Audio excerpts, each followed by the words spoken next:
In this video, we are going to talk about how to write equations given zeros, as well as how to find all the remaining zeros of a polynomial given a zero. So in this first question, it says, find a third-degree polynomial with real coefficients whose zeros are 4 and 3 plus I.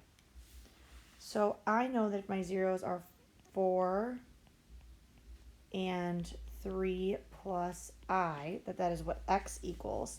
So now I want to turn those into factors. So to turn those into factors, I need to make them equal to 0. So I'm going to have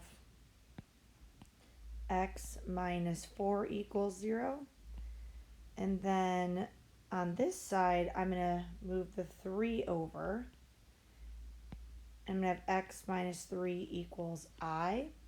Now, I isn't very helpful, but if I square I know I squared, let's write this down, is equal to -1. So I'm going to square both sides. So I'm going to end up with x minus 3 quantity squared equals -1. Well, x minus 3 quantity squared, well, I would multiply that times itself. And I would get x squared minus 3x, so minus 6x plus 9 equals -1. So I'd end up with x squared minus 6x plus 10 equals 0. So my third degree polynomial written in factored form would be x minus 4 and x squared minus 6x plus 10 in factored form. And I can see it'd be a degree 3 because I have the quadratic that's squared here, and this would be a degree 1. Let's try this for number 2. Now we're finding a cubic polynomial h of x who has zeros at 4, I, and they also tell us that h of 1 is 5. So anytime they give us details like this, I need to calculate what the a value is going to be. So let's start how I did the last time. So I know x equals 4, and I know x equals I. So I'm going to minus 4, so x minus 4 is going to equal 0. Again, on this one, I'm going to square both sides because I want I squared, not I. And with x squared equals -1. So with x squared plus 1 equals 0. So h of x, we still need to figure out the a value, but I know my factors will be x minus 4 and x squared plus 1. Now I'm going to take -1 and put it in for x, and take 5 and put it in for h of x. So 5 is going to equal, leave a, and then I'm going to have -1 minus 4, and then -1 squared plus 1. So 5 is going to equal a, and I have -1 minus 4 is -5. -1 squared is 1 plus 1 is 2. So 5 is going to equal a times -10, which would be the same as -10a.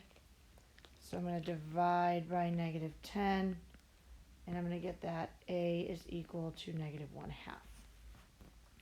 So now I'm going to rewrite my equation, but I'm going to put -1/2 in that a spot.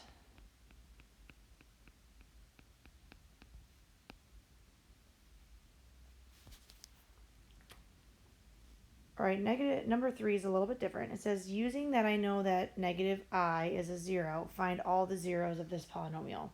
So we're going to use synthetic division to help us with this.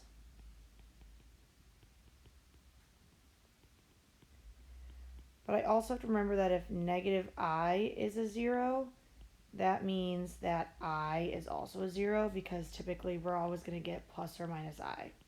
So if they tell us that -I is 0, that means I is also a 0. So first I'm going to start off with synthetic division. I'm going to put my -I on the outside, and I'm going to divide that by my polynomial. Then after I divide by -I, I'm going to divide by I. So bring down the 4. -I times 4 is -4i. Now I can't add these, and end up with 8 minus 4i. Now I have to do negative I times 8 minus 4i. So I'm going to do that over here. Negative I times 8 minus 4i. So that's negative 8i plus 4i squared. We know that I squared is negative 1.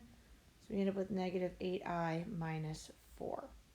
So it's going to be negative 8i minus 4. Add down.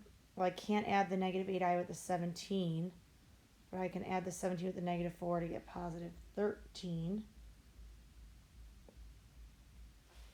Then again, I'm going to do negative I times negative 8i plus 13. So I end up with positive 8i squared minus 13i. Again, I squared is negative 1. So negative 8 minus 13i. So negative 8 minus 13i. So add 8 and negative 8 and I get 0. So I'm left with just negative 13i. So negative 13i times negative I is just positive 13i squared, which will end up being negative 13. And so that's going to leave me with a remainder of 0. All right, now we're going to divide by positive I. So bring down the 4. For I, add those together, I end up with 8. I times 8 is 8i. Add those together, I get 13. I times 13 is 13i. Add those together, I get a remainder of 0. So then I'm left with this polynomial 4x squared plus 8x plus 13 equals 0. Now this is not factorable, so I'm going to have to use quadratic formula to find my last 0. So I'm going to plug that in.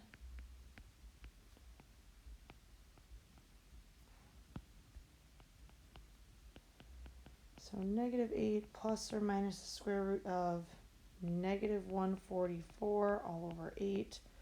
Well, the square root of 144 is 12, so the square root of negative 144 is 12i.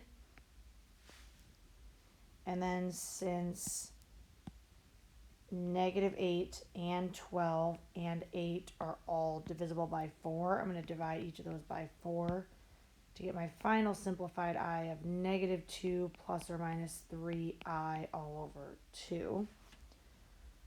So if I'm going to name all of my zeros are plus or minus I and negative 2 plus or minus 3i all over 2.